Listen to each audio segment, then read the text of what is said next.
रुपया से 13 रुपए के बीच में बेचती है। अब एक दूसरी बात सुनिए आप, यहाँ मुझे अभी कोई साथी जैसलमेर से दिखाई नहीं दे रहा है इस समय पर, लेकिन जैसलमेर के पास में एक जगह है भादला, पोखरण के अंदर है भादला। हमारे वहां पे जो सदस्य हैं देवेंद्र उज्ज्वल में कभी आए नहीं शायद, वो भादला के अंदर सरकार ने एक सोलर पार्क बनाया और सोलर पार्क से सरकार बिजली खरीदती है। वे आप बिजली बनाओ, हम बिजली खरीदेंगे, और वहां खरीदने की जो रेट है वो है 2 रुपया 14 पैसे। आप इस बात को गौर से सुनिए कि सरकार बिजली खरीद रही है 2 रुपये 14 पैसे और आपको बेच रही है 7 रुपए, 8 रुपए, 9 रुपए, 10 रुपए, 11 रुपए, 12 रुपए, 13 रुपए, अलग अलग कैटेगरी के अलग अलग रेट। अब एक बात और सुनिए, अगर आप सरकार को एक बात बोलते हो कि मेरे पास में खुद के पास जयपुर में बिजली है और मैं मेरी बिजली को अलवर भेजना चाहता हूं, सपोज ये रूल है सरकार का कि अगर आपके पास बिजली एक्स्ट्रा है आप भेज सकते हो, वो लोग आपसे 50 पैसे प्रति यूनिट चार्ज करते हैं। ये कानून है, इसको बोलते हैं व्हीलिंग चार्ज। हमारे फडणवीस साहब बैठे हुए बिजली विभाग के बड़े अधिकारी हैं, तो फडणवीस साहब इस बात की गवाही दे सकते हैं कि भाई मैं झूठ नहीं बोल रहा हूं।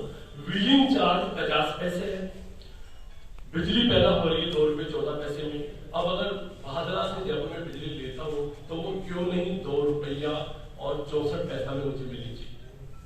जब तुम खरीदते 2 रुपये 14 पैसे में हो, जब तुम ट्रांसफर करने की फीस 50 पैसे लेते हो, तो कीमत तो 2 रुपये 64 पैसे हो रही है। अब मैं एक फैक्ट्री चलाता हूँ, एक काल्पनिक में चलाता नहीं हूँ, कल्पना की बात कर रहा हूँ। मैं एक फैक्ट्री चलाता हूँ, मैं जो उत्पादन करता हूँ 13 रुपया बिजली के अंदर उत्पादन करता हूँ, बिजली का बिल 13 रुपया, और मैंने उत्पादन किया। अब मेरा जो प्रोडक्शन का कॉस्ट है वो 10 रुपए आएगा, और जो चीन का सामान आएगा चीन से वो 8 रुपए में आ जाएगा। मेरा माल कौन खरीदेगा? मेरा माल कौन खरीदेगा बताइए? यानी डबल माल, पहले मैं बिजली महंगी दूंगा 5 गुना 4 गुना रेट पे बिजली, फिर मेरा माल भी नहीं बिकेगा और चीन कब्जा करेगा भारत के ऊपर। विदेशी दुश्मन उसका माल मेरे मुल्क में आएगा। तो आप मुझे बताइएगा कि ये कौन सा सिस्टम है? क्यों नहीं बिजली को सस्ता कर सकते? किसके लिए बिजली को इतना महंगा किया हुआ है आप लोगों ने? तो हम अगर सरकार में हो, भाई बिजली चार्ज को 50 पैसे की जगह 1.5 रुपया कर दो, 2 रुपया कर दो, तो फिर 4 रुपया में बिजली मिल सकती है। 5 रुपया से ऊपर तो बिजली मिलना बिल्कुल गैर कानूनी है आज की तारीख में। जबकि राजस्थान के अंदर सोलर पावर उत्पादन करने के लिए 162 गीगावाट उत्पादन की क्षमता है। 162 गीगावाट बिजली यहां पैदा हो सकती है, लेकिन कितना कर रहे हो? 2 गीगावाट, क्योंकि वो सस्ती है। हम उसको पैदा नहीं कर रहे सस्ती को, हम कोयले से जलने वाली महंगी बिजली जिससे प्रकृति को भी नुकसान हो रहा है, हम उसको पैदा कर रहे हैं।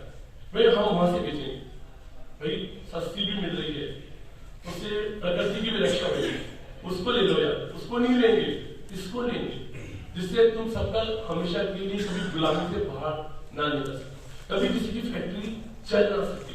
कभी कोई आदमी उनके अभी सब्सिडी देते हैं, फिर क्या करेंगे? सब्सिडी दी 50 पैसे, यानी आपने एहसान किया। सब्सिडी क्यों दे रहे हो? सही रेट लगा दो ना पहले यार। ये जो अभी अंसारी जी बोल रहे थे हर सब्सिडी की बात, कई लोगों को लगेगा कि पीपल्स पार्टी ऐसी क्या कर रही थी। हमने कहा कि हर सब्सिडी हटाओ, ये हमारा नारा था, ऑफिशियली बोल रहा हूं मैं। हमने इसके लिए प्रेस कॉन्फ्रेंस करके डेटा लिया और जो बताना था कि ओबीसी तक हिल गया था सुबह से। तो देखिए हमने प्रूफ निकाल करके दिए, हमने डॉक्यूमेंट निकाल करके दिए कि टोटल इतने रुपए की सब्सिडी है और इतने रुपए का कनेक्शन है। तो हमने साफ बताया कि उसके अंदर 1100 करोड़ रुपए का सरकार घोटाला करेगी। नाम सब्सिडी है, हवाई जहाज का टिकट 4 गुना रेट में बेचिए, 4 गुना रेट करके फिर कहती है आधी रेट में देंगे, सब्सिडी देंगे। आप सोचिए जयपुर से जयदा या रियाद जाने का टिकट 30,000 रुपये आता है, आप कल जाइए 30,000 रुपये में जाओगे, उनके रिकॉर्ड में 1,20,000 रुपये। फिर कहते हैं 60,000 हम देंगे, 60,000 तुम दो, आधी सब्सिडी देगी। पूरे देश में माहौल बन रहा है कि सब्सिडी खा रहे हो, तुम सब्सिडी खा रहे हो, तो देश के माहौल को भी बिगाड़ रहे हो, कीमत डबल ले रहे हो, आधी सब्सिडी घोटाला कर रहे हो, गड़बड़ी बात कर रहे हो। तो हमें आह्वान उठाई इसको रोको। ऐसे ही मैंने जैसे आपको बिजली की बात बताई कि बिजली की रेट बहुत कम हो सकती है। अभी प्राइवेट स्कूल यूनियन वाले लोग मेरे से मिलने आए थे, आरटी की बात चल रही थी, राजस्थान कुछ वो है क्या बोलते हैं, राइट टू एजुकेशन। तो राइट टू एजुकेशन में बातचीत चल रही थी, मैं उन लोगों से चर्चा कर रहा था। एक छोटी सी सलाह हमने निकाली। वो छोटी सी सलाह ये है, जो शायद कुछ लोग समझ सकते हैं, यहाँ पे के शर्मा जी बैठे हुए हैं, डॉक्टर सोडा जो स्कूल एजुकेशन के लोग हैं, वो इस बात को समझ सकते हैं। देखिए, जो आरटी के अंदर सरकार 1000 करोड़ रुपए के अंदर 15 लाख बच्चों को पढ़ा रही है। 1000 करोड़ रुपया देकर के 15 लाख बच्चों को पढ़ा रही है। इस बात को समझ लीजिए। सरकारी क्षेत्र के अंदर 52,000 करोड़ रुपया खर्च करके 85,000 बच्चों को पढ़ा रही है। सरकारी क्षेत्र में 52,000 करोड़ में 85 लाख, आरटी के अंदर 1000 के अंदर 15। मैंने एक सलाह की उनको कि अगर आप सरकार से डिमांड करो कि आरटी के 15 लाख बच्चे हैं, इसको बढ़ा के 30 लाख कर दिया है। 15 लाख को बढ़ा के 30 लाख, उधर बजट का 15% कम करा दो तो 52 की जगह पे 42 ही खर्च होगा और राजस्थान को 9,000 करोड़ रुपए का फायदा होगा। सिर्फ एक ऑर्डर निकाल दे तो 9,000 करोड़ रुपए का फायदा होगा। और 9,000 करोड़ रुपए में राजस्थान के हर एक बेघर इंसान को, हर एक ऐसा आदमी जिसके पास खुद का घर ना हो, उसको फ्री में घर बना करके दे सकते हैं। पीपल्स की पार्टी देगी। पीपल्स की पार्टी का नया राजस्थान बिल ये बात कह रहा है कि हम पूरे बजट को चेंज करके फिर आपको एजुकेशन फ्री कर देंगे, क्योंकि पैसा पड़ा है। हम कोई, मैं मेरे घर से नहीं ला रहा, मेरी पार्टी के साथी या आप लोग अपने घर से नहीं लाओगे। हम बजट के अंदर सिस्टम को सही करेंगे, गलत जगहों को रोक देंगे, सही जगहों को सही कर देंगे। तो आप देखिएगा, शिक्षा फ्री हो सकती है, मेडिकल बिल्कुल फ्री हो सकता है। पूरे राज्य के अंदर 50 नए शहर बन सकते हैं। पूरे राज्य के अंदर एक शहर से दूसरे शहर में ट्रेन व्यवस्था आ सकती है। पूरे राज्य के अंदर हर गांव में खेल स्टेडियम बन सकते हैं। पूरे राज्य के अंदर 1 करोड़ लोगों को रोजगार मिल सकते हैं, 10 लाख स्टार्टअप खोले जा सकते हैं। और इस सब के लिए हमें 1 रुपए भी एक्स्ट्रा पैसा नहीं चाहिए। ऐसा नहीं है कि हम बोलेंगे मोदी पैसा नहीं दे रहा। आज अशोक गहलोत हर बात में क्या बोलता है, केंद्र का पैसा नहीं दे रहा। हर चीज, पहले वसुंधरा बोलती थी मनमोहन सिंह पैसा नहीं दे रहा, अब ये बोलता है कि मोदी पैसा नहीं दे रहा। भाई पैसे की जरूरत नहीं है, यहाँ पे घर के हिसाब को सही कर दो। घर का हिसाब सही कर दोगे तो बाहर हाथ फैलाने की जरूरत नहीं है। बल्कि अगर राजस्थान, आप सोचिए, मैंने बताया 162 गीगावाट बिजली पैदा कर सकती है। अगर 20 गीगावाट भी पैदा कर दें तो पाकिस्तान सबको बिजली बेच कर आ जाए, उससे इतना उत्पादन हो, इतना पैसा आ जाएगा हमारे पास, तो पैसे से हम सब अमीर होते हैं। आप देखिए, जो अरब इलाके हैं, अरबियन कंट्रीज हैं, वहां के लोग कुछ करते नहीं है। वहां पे पेट्रोल पैदा होता है, उस पेट्रोल को दुनिया को बेचते हैं और उस पैसे को अपनी जनता को बांट देते हैं। तो मेरे पास अगर इतनी सोलर एनर्जी पैदा हो सकती है, हम सोलर एनर्जी पैदा करेंगे, पूरे भारतीय उपमहाद्वीप को सोलर एनर्जी बेच देंगे। उससे आने वाला पैसा गरीबों को, कमजोर लोगों को, किसानों को, मजदूरों को पावरफुल बनाने में खर्च कर देंगे। तो बहुत कुछ चेंज हो सकता है और उसके लिए हमने बनाया है नया राजस्थान बिल। अब जो नया राजस्थान बिल है, देखिए, अभी हमारे एक साथी बोल रहे थे, मोहन सिंह जी, सब भीड़ होनी चाहिए। अब भीड़ का परिभाषा अभी तक क्या सीखी हमने, जाति। जैसे मैंने बोला जाति या नहीं, उन्होंने कहा था वोट कहां से लाओ, क्योंकि उनके दिमाग तो वही बना हुआ है ना। हमें यही सिखाया है कि सिर्फ जाति का आधार वोट लगेगा। हमने आज तक ये बात ही नहीं करी कि हम लोगों को जाके समझाएंगे, एक बार जाति को भूल जाओ, और हम समझा सकते हैं। इतने सारे लोग मिलकर के आज मैंने बताया कि हमने स्टार्ट किया है 30 मार्च को, क्योंकि मैं आपको पहली बात तो हर 2 महीने में एक बार मिलना चाहता हूँ। मैं आपसे रोज नहीं बुला रहा, और इतना तो मैं आपसे रिक्वेस्ट कर सकता हूँ, एक बहुत बड़ा आंदोलन लड़ने जा रहे हैं। राजस्थान को बदलने की बात कर रहे हैं, राजस्थान की तकदीर को बदलने की बात कर रहे हैं। जब इतनी बड़ी बातचीत कर रहे हैं, तो क्या आप साल में 6 बार मुझसे मिलने नहीं आ सकते? साल में 6 बार, और सिर्फ उस 1000 लोगों को बुलाऊंगा, जो 1000 लोगों की टीम होगी, उसके अलावा लोगों को नहीं बुलाऊंगा। फिर मैं आऊंगा। उसके अलावा अगर मुझे बाड़मेर से 5 जनों से मिलना है, तो मैं आपको बोलूंगा मैं आप इधर आ जाओ। लेकिन जब ये होगा कि सर 100 से मिलना है, तो मैं उधर आऊंगा। मैं 100 को नहीं बुला रहा। तो हमारा कि हम हर 2 महीने में एक बार जयपुर के अंदर हमारी ग्रोथ को देखेंगे, हमारे ट्रैक रिकॉर्ड को चेक करेंगे। आज शुरुआत की है, अगली मुलाकात होगी शहीद दिवस 30 जनवरी, गांधी का जो शहीद दिवस है, जब गांधी को गोली मार दी गई थी। तारीख ऐसी चुनी है, तो इसका कोई खास वजह नहीं है, बट जनवरी का अंतिम दिन चुनना चाहते थे, तो 30 जनवरी। उसके बाद 30 मार्च राजस्थान दिवस। 30 मार्च को हम चाहते हैं कि हमारा संगठन पूरा खड़ा हो। 200 विधानसभा क्षेत्रों में हमारी पूरी टीम खड़ी हुई है। अभी 30 जनवरी को हमारे 5 सदस्य पूरे बने हुए होंगे 200 विधानसभा। 2 महीने का वक्त है। आज भी यहाँ पर अभी मेरे पास सूचना है कि हमारे पास 58 विधानसभाओं के लोग बैठे हुए हैं। हमने एक या 2 को बुलाया। मैंने ऐसे नहीं था सब आ जाओ, फोन किया एक भाई को भी तुम आ जाना मिलने के लिए, सेलेक्टेड लोग इन्वाइट किया। तो 1 से 5 बनाना बड़ी बात थोड़ी हुई, तो बना ही सकते हो। तो हमारा 2 महीने का टारगेट है 1000 लोगों की टीम खड़ी कर। उसके बाद 30 मार्च का टारगेट है 25 लोग एक विधानसभा से तैयार। इधर हम एक जन जागरण प्रोग्राम चलाने जा रहे हैं। पार्टी के कुछ प्रतिनिधि आपके पास पहुंचेंगे, मैं खुद भी जाऊंगा। मैंने खुद ने लक्ष्य किया है आने वाले 1 साल में करीब 50 सप्ताह होते हैं, आप जानते हैं 52 सप्ताह होते हैं। तो 50 सप्ताहों में 100 बैठक, 100 मीटिंग, अच्छी मीटिंग, बड़ी मीटिंग। यहाँ हमारे साथी पता नहीं बैठे हैं कि उठ गए, सुनील जैन साहब बैठे थे थोड़े देर बाहर चले गए होंगे। बार बार मुझे कह रहे हैं कि सर आप जब तक गाँव में मीटिंग करने नहीं आओगे, जब तक आप गाँव में नहीं निकलोगे, तब तक बदलाव नहीं आएगा। तो उनसे हमने कहा था भाई 1 दिसंबर से शुरू होने को तैयार है। 1 दिसंबर को जहां बोलोगे, सुनील जैन जी आ गए, बार बार कहते हैं मीटिंग करो।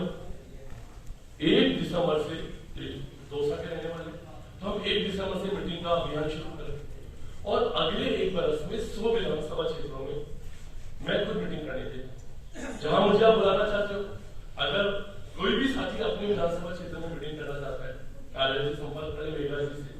कहाँ करेगा, कैसे करेगा, अगर सिस्टमेटिक होगी तो वहां पे आकर के मीटिंग करने को तैयार। इसी तरह से जन जागरण अभियान के तहत पार्टी के साथी अपने तरीके से अपने सिस्टम से विधानसभा पहुंचे।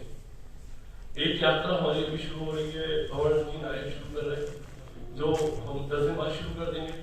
बीकानेर डिवीजन की यात्रा है। बीकानेर डिवीजन में आज कुछ हनुमानगढ़ से हमारे साथी भी यहाँ पर पधारे हुए, उनको इन्वाइट करने आए। तो हम एक गांव में पहुंच जाएंगे, बीकानेर के अंदर, चूरू के अंदर, हनुमानगढ़ के अंदर, श्री गंगानगर के अंदर। ये 4 जिले पड़ते हैं। हमारा लक्ष्य है हर विधानसभा तक पहुंच गया। और साथी बैठे हुए हैं, कश्यप जी बैठे हुए हैं, थोड़े नाराज हैं शायद। पूर्वी राजस्थान का दौरा करने की जिम्मेदारी इनको देने की बात है। पूर्वी राजस्थान में ये निकलेंगे, जन जागरण करेंगे, तो पार्टी 6-7 संभाग में पहुंच जाएगी। मैं खुद 100 मीटिंग करने के आ रहा हूँ। आप अपने लेवल पर अपने क्षेत्रों में काम करेंगे। आप ये मान के चलिए कि हम 3 महीना या 5 महीने बाद इतने सक्षम हो जाएंगे कि हमारी बात को हम दमदार तरीके से सड़क पर आकर के कह सकते होंगे। और देखिए, अब रुकना नहीं है, अब झुकना नहीं है, अब डरना नहीं, लड़ना है और जीतना है। आपने कितना कदम आगे बढ़ाया है, आप दूर से निकल करके, मैं आप में से काफी साथियों से मेरी रूबरू बातचीत है और जिनसे नहीं है मैं उन सबसे भी बातचीत करूंगा। तो आप यकीन मानिए कि इतनी दूर से आप निकल कर गए हो, तो यानी आपके अंदर जो आग है, आपके अंदर जो इस समय पर इच्छा है बदलाव की, आपने कदम बढ़ाया है। तो आप यकीन मानिए पीपल्स पार्टी के जो नेतृत्व है, पीपल्स पार्टी का लीडरशिप है, वो कभी भी अब आपको अकेला नहीं छोड़ेगी, आपके हाथ से हाथ मिलाएगी, जोरदार ढंग से लड़ेंगे। हाँ, एक सिस्टम से चलेंगे। कभी कभी धैर्य रखना होता है। आप मेरी बात पे यकीन करें, हम धैर्य के साथ कदम से कदम मिलाते हुए आने वाले 1 बरस में, मैं आपसे सिर्फ 1 बरस की बात कर रहा हूँ, 1 बरस के अंदर राजस्थान के टोटल पॉलिटिकल सिनेरियो को बदल के रखेंगे। लेकिन वो तभी बदलेंगे जब आपका साथ होगा। ऐसा नहीं यहाँ भाषण सुन गए, उधर जाकर के भी सो गए, फिर नहीं कर पाएंगे मुझे। अगर आप भी करते हो कि सर आप बताओ क्या करना है, वो करके दे रहे हैं। आप सोचिए, हम 360 डिग्री ग्रोथ करने की बातचीत कर रहे हैं। पॉलिटिकली मैं बात कर रहा हूँ, यहाँ से संगठन बनाएंगे, जन जागरण के थ्रू आप तक पहुंचेंगे, आप वहां पर काम कर रहे हो, मैं कोई मीटिंग नहीं कर रहा हूँ, 1 साल के अंदर कितना बड़ा बदलाव आ सकता है। हम लोग चारों एंगल से काम करने वाले हैं, चारों एंगल से। तो वो दिन बहुत दूर नहीं है जब हम बीजेपी और कांग्रेस के बराबर हमारा एक ढांचा खड़ा करेंगे। देखिए, लड़ाई के लिए ढांचा भी चाहिए, सिर्फ कागज पे लड़ना या मैं ऐसे बोलूं बिना लोगों के मैं लड़ नहीं सकता। और लोग अगर हैं तो हम उनको हर हालत में हराने का दम रखते हैं। तो आप मेरी बात को समझ गए कि नया राजस्थान बिल हमने बनाया है, बहुत सारे विद्वानों ने मिलकर के बनाया है।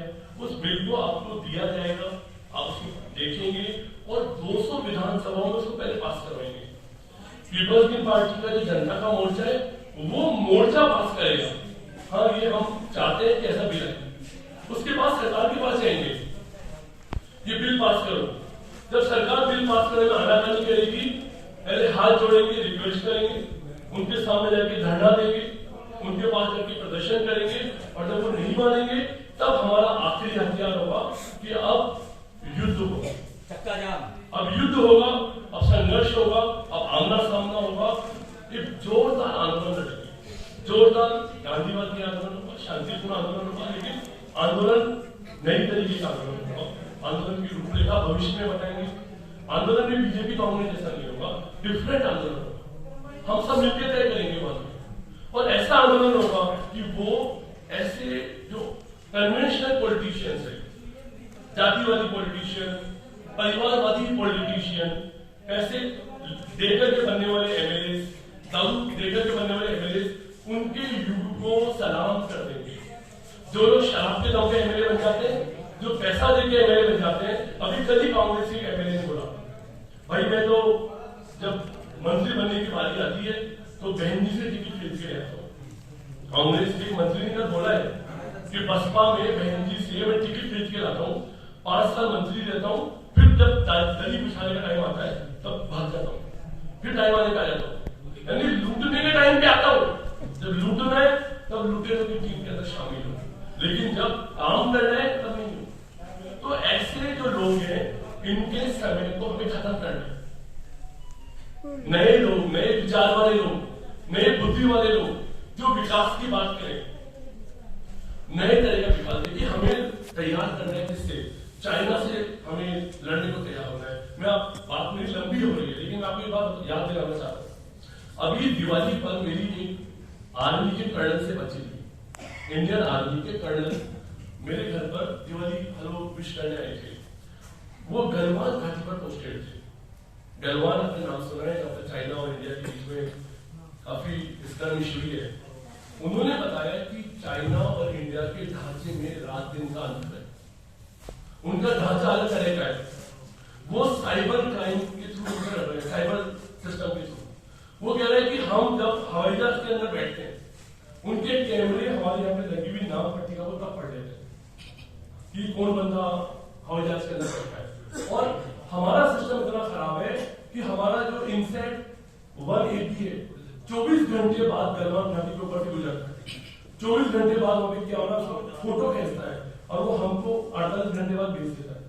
तो 72 घंटे पुरानी एक फोटो हमारे पास होती है, 72 घंटे पुरानी एक फोटो कि चीन ने क्या किया। उनके पास होता है लाइव रिकॉर्ड कि कौन कब क्या कर रहा है। तो इतने बड़े अंतर के बीच में लड़ना है। अब अगर हमारा लीडर शराब के थ्रू एमएलए बना होगा, हमारा लीडर रिश्वत देके एमएलए बना होगा, पैसे बांट के जाति के नाम पे बना होगा, इसलिए बना होगा कि उसका बाप एमएलए था, तो आप यकीन मानिए भविष्य में आप चीन के गुलाम बनेंगे। यकीन मानिए इस बात को। अगर आप चाहते हैं कि जो हमारे शहीदों ने आजादी हमें दिलाई थी, जान की बाजी लगा करके, उन शहीदों का अगर आप सम्मान करना चाहते हैं, हमें अपनी आजादी को बचा के रखना है, अक्षुण्ण रखना है। हमें गांधी के उस सपने को डेवलप करना है, जब उसने कहा था कि असली आजादी तब आएगी जब हर एक परिवार के अंदर, हर एक घर के अंदर आर्थिक तौर पर मजबूती आ जाएगी। जब हम आर्थिक तौर पर मजबूत होंगे तब किसी और के आगे हाथ में फैलेंगे, तभी हम आजाद होंगे। आजादी का मतलब ये नहीं है कि लाल किले पे झंडा फहरा देंगे। जो लोग लाल किले पे झंडा फहराते हैं, हम उनके गुलाम बन गए। हमें घर के अंदर आजादी लानी है, हमें अपने आप को सबल बनाना है, अपने लोगों को सबल बनाना है, हमें लोगों को एम्पावर करना है। अभी जो नायक जी बता रहे थे, वे हम सब्सिडी के खिलाफ है। मैंने ऐसा नहीं बोला कि हम किसी को कोई योजना का लाभ नहीं देना चाहते। पीपल्स की पार्टी की योजना ये है कि 25% राजस्थान की आबादी, राजस्थान बिल के थ्रू, नया राजस्थान बिल के थ्रू हम लोग हर महीना 5,000 रुपये का परचेज कूपन देने वाले हैं। उनकी जो हमारी ये मान्यता है कि जब इतना बड़ी सरकार है, 2 लाख करोड़ रुपए कमाते हैं, आप सोचिए अमीर बाप के पास में 2 लाख रुपए आता है और फिर कह रहे हैं गरीब बच्चे अपने बच्चों को कह रहे हैं बेटा पैसे नहीं, तुमको खाने को पैसे नहीं दूंगा। हम चाहते हैं कम से कम खाना, कपड़ा और रहने को मकान, यानी रोटी, कपड़ा और मकान, वो तो हर आदमी को इक्वली मिल जाए, उसको लेकर फाइट ना हो। 5,000 रुपये को बोझा तो बड़ी रकम नहीं होगी। हमारा सिस्टम है कि 5,000 रुपये जितना परचेज का कूपन 25% पॉपुलेशन के पास होगा, और जो हमारे 10 लाख स्टार्टअप होंगे, 10 लाख नौजवान जो फैक्ट्रियां खोलेंगे, 10 लाख नौजवान जो अपने कल कारखाने खोलेंगे, वो 25% पॉपुलेशन उन 10 लाख कारखानों से माल खरीद सकती होगी। यानी वो जो 10 लाख कारखाने खुलने वाले हैं, नई फैक्ट्रियां, नई दुकानें, नया प्रोडक्शन, नए लोग, नौजवान, उनके पास में ग्राहक उपलब्ध होगा, ताकि उनको उत्पादन करने में डर ना लगे। वरना फैक्ट्री में डर होता है, बना तो लोगे, बेचोगे किसको? तो बनाने की व्यवस्था भी कर रहे हैं, बेचने की व्यवस्था भी कर रहे हैं, और गरीब परिवारों को बराबर डालने के लिए आर्थिक सहयोग भी दे रहे हैं। इतना मल्टीपल तरीके का प्लान है, और किसी मोदी से पैसा नहीं लेंगे, किसी से लोन नहीं लेंगे, हमारे बजट को भी प्रॉपर तरीके से डिजाइन करके ये सारी चीजें सामने पहुंचा देंगे। तो लाखों करोड़ों लोगों को सुविधाएं मिलने वाली है, लाभ मिलने वाला है। और यकीन माने कि पीपल्स की पार्टी का प्लान ऐसा है, हम सच में 5 साल में गरीबी का समूल नाश कर सकते हैं। सच में हम सच में हमारे जीवन स्तर को यूरोप जैसा बना सकते हैं 5 इयर्स के अंदर, क्योंकि हमारा पूरा प्लान होगा टाइम बाउंड डेवलपमेंट। जो प्लान करना है पहले 100 दिन में डिक्लेयर करना पड़ेगा पार्टी, पहले 100 दिन के अंदर भी यही करेंगे, और 4 साल में खत्म करना पड़ेगा। ये नहीं कि चुनाव के 3 महीने पहले लोकार्पण करेंगे। तो इतना व्यवस्थित तरह से, इतना स्ट्रक्चर्ड तरीके से पार्टी आगे बढ़ने वाली है, इस तरह से आगे जाने वाली है कि आप यकीन माने, जब जनता को पता लगेगी सब बातें, तो जनता आपके पीछे पीछे आने वाली है। लोगों को बदलाव चाहिए। लोग बीजेपी को वोट क्यों डालना चाहते हैं? जब कांग्रेस से नाराज होते हैं, बीजेपी को क्यों डालना चाहते हैं? कोई नहीं डालना चाहता। उनका ये कि अशोक गहलोत की एस्टेस करनी है। तो जब अशोक गहलोत की एस्टेस करनी है, तब उनके दिमाग में बात आती है, तब उनके दिमाग में बात आती है कि अब हमें जो सामने जीतना होगा। समझ नहीं पाता, वो वसुंधरा को नहीं जिताते, उनको ना गहलोत को हराते। अब कौन जीत रहा है सामने, उसको वोट डालते। दिमाग मत लगा, अभी तो इसको हराना है। इसी तरह से उल्टा होता है, जब वसुंधरा को हराने की बात आती है तो वो कांग्रेस को वोट नहीं डालते। उनको होता है कि वसुंधरा की लात मारनी है, वसुंधरा को सबक सिखाना है। अब दुर्भाग्य से सामने भी होता ही नहीं, कांग्रेस ही होती है। जब वो सामने जो होता है उसको मोड़ लगा के आ जाते हैं। इससे दोनों अपने आप को बाहुबली समझ रहे हैं, इससे दोनों अपने आप को बोट वीर समझ रहे हैं, सोच रहे कि जनता उनको चाहती है। आप इस बात को अच्छे से जानते हैं कि जनता उनको नहीं चाहती। तो दोस्तों, मुझे अभी नायक साहब ने बताया कि बहुत ज्यादा देर हो गई बोलते हुए, खत्म करता हूँ अपनी बात को। मैं हर सभा में नारा लगाता हूँ, वो आपसे लगवाना चाहता हूँ। ये मैंने आपको बताया कि नया राजस्थान बिल है, ये 360 डिग्री चेंज कर सकता है, और ये चेंज अभी करेगा आप सब मदद करेंगे। मैंने आपको सारी बातें खुलासे के साथ बता दी। आपके सहयोग के बिना डॉक्टर सुधांशु 0 है, मेरी कोई वैल्यू नहीं। यह हद मार के आप माने कि मैं 1, लेकिन जैसे 1 के आगे आप जुड़ते चले जाएंगे, आप अपने आप को कमजोर भी मानते हैं, खुद को 0 भी मानते हैं, तो जितने लोग जुड़ते जाएंगे उतने 10 गुना में बढ़ता जा रहा है। हमारा आंदोलन उतना 10 गुना आगे बढ़ता जा रहा है। तो दोस्तों, हम सच में गरीबी को मिटा सकते हैं, सच में हम भ्रष्टाचार को खत्म कर सकते हैं, सच में हम असमानता को समाप्त कर सकते हैं। तो हमारा ये नारा है, मैं बोलता हूँ गरीबी, और आपका एक प्रतिबद्धता है, क्योंकि आपने हाथ मिला लिया पीपल्स की पार्टी से, आपने कमान संभाल ली है, आप प्रदेश कमेटी के अंदर आ गए, तो अब ये सारी दारोमदार आपके पास आ गई है। ये जैसे पैटर्न रेस होती है ना, आपने देखा होगा कि 400x4। एक धावक दौड़ता है और एक दूरी पे जाके अपने हाथ से बैटन दूसरे को दे देता है, फिर वो दौड़ता है, फिर वो आगे दौड़ के आगे दे देता है। तो ये बैटन रेस है। इस बैटन रेस में मैं बैटन आपके हाथ में दूंगा, आप बैटन अपने विधानसभा के लोगों को देंगे, वो जनता को देंगे, और असल में जनता का मोर्चा हराएगा बीजेपी कांग्रेस। हमारी लड़ाई वहां जाकर के होगी, जोरदार लड़ाई होगी, मजेदार लड़ाई होगी, इतिहास बनेगा और हम बदल सकेंगे इन सब चीजों को। तो मैं बोलूंगा भ्रष्टाचार, आप बोलेंगे हम, मैं बोलूंगा गरीबी, आप बोलेंगे हम, क्योंकि आपकी प्रतिबद्धता है। पहले आपने इस बात को स्वीकार किया है कि सारे संसाधन आपके हैं। मैंने आपसे बुलवाया था, आपने हाथ दिया था, सब जन की। मैंने आपको फिर समझाया बजट में घोटाला हो रहा है, ये तुम्हारा हाथ है कि बजट को सही करो, पैसे को सही ढंग से डिस्ट्रीब्यूट करो, सही जगहों पर पहुंचाओ, जिससे गरीबी खत्म हो, जिससे गुलामी खत्म हो, सही मायने में आजादी आ सके। और इसको कौन करेगा? इसको आप करो, इसको पीपल्स पार्टी के साथ ही करेंगे। तो मेरा नारा होगा गरीबी, आप बोलेंगे हम बोलेंगे गरीबी, गरीबी, गरीबी, असमानता, असमानता, असमानता, भ्रष्टाचार, भ्रष्टाचार, भ्रष्टाचार, BJP, BJP, BJP, Congress, Congress, भ्रष्टाचार, गरीबी, बदहाली, दुर्दशा। अब अंतिम बात है, अंतिम बात है, मैं बोलूंगा लड़ेंगे और आप बोलेंगे जीतेंगे, क्योंकि लड़ोगे तब जीतोगे।